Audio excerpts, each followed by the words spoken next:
Добрий Greetings to all who joined us today. My name is Olga Atamanova, and Ukraine Media Center Ukrinform starts its operation today. It's year 9 of the war and day 267 of the full-scale invasion of the Russian aggressor in our land. And right now we will be talking about the situation in Melitopol. Joining us online is Ivan Fedorov, mayor of Melitopol. Mr. Ivan, hello. Good afternoon. Mr. Ivan, what's the situation as of now in Melitopol? General Staff confirmed the destruction of the occupiers' headquarters in the city. Can you comment on this? Yeah, generally this week is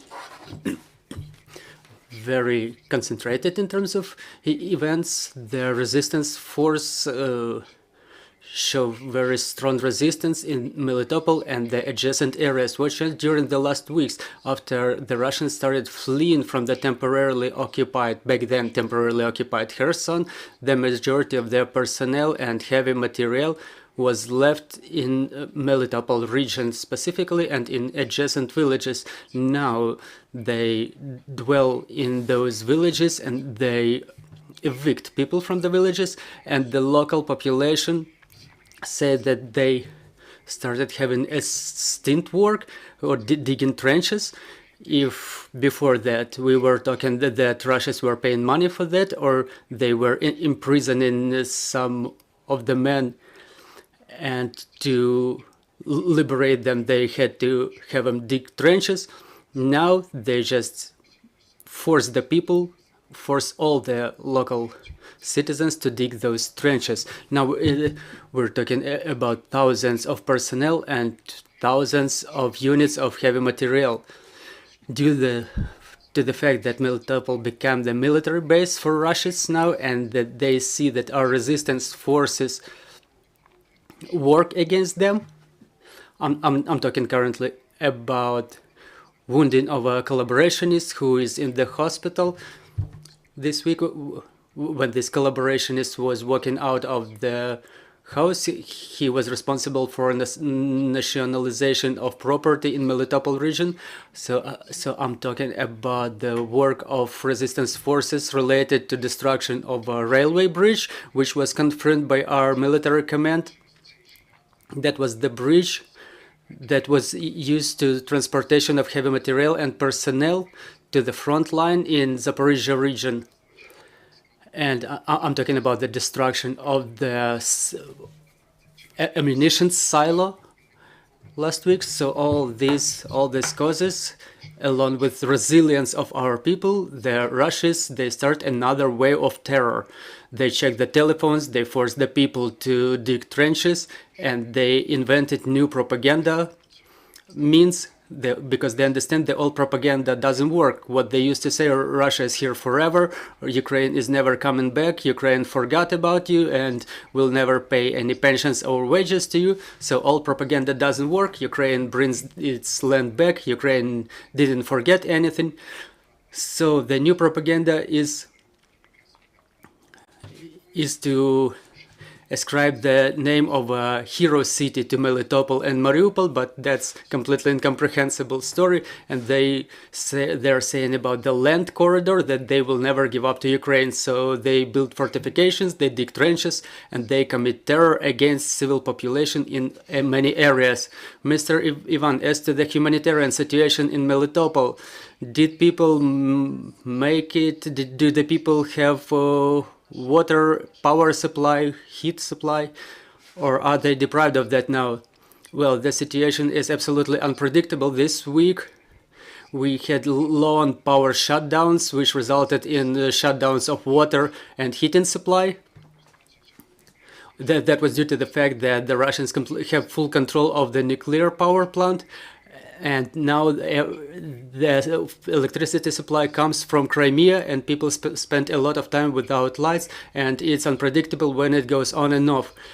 There is gas in the city, but in some regions there is no heating, and for sure there will be no heating this season. For example, Aviamestechko, which is located near our airfield, one of the first air bases captured, and there was a boiler room which provided heat into about 5,000 dwellings, which this boiler room is now completely destroyed. And the same situation is with many houses and residential buildings, because to start the gas, the excess of the relevant technical personnel is needed, and the occupiers sometimes pretend to be those persons, so local population doesn't let them to the technical facilities providing heating. 1, 2, Mr. Ivan.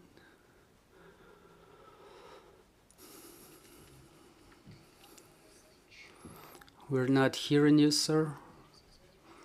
We're hoping we will reestablish the communication. We understand that unfortunately today issues like this may arise.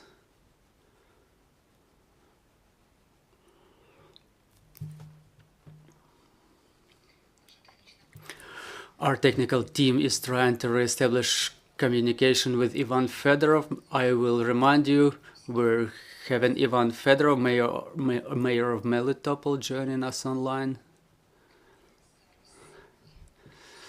We will ask our speaker to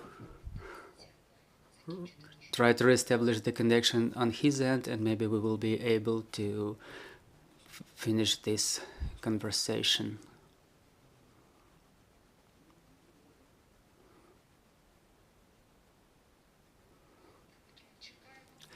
Meanwhile, we're waiting, dear friends. I will remind you that at 13 o'clock we will try to get Yuri Ignat join us, the spokesperson of the Air Force Command, and we hope that communication will be stable. And at 17 o'clock we will have Irina Vereshchuk visiting us, the Vice Prime Minister of Ukraine and Minister of the Reintegration of Occupied Territories, and we'll talk about the preliminary results of the work of the coordination headquarters for the occupied territories. We'll talk about humanitarian and financial aid to the residents of the occupied territories, restoration of critical infrastructure and services aimed at evacuation, and other services for those who decided to evacuate. So this will be our schedule for today. Our technical team reports that there is communication, but there is no video signal. So we'll try it in just audio format. Mr. Ivan, are you hearing us?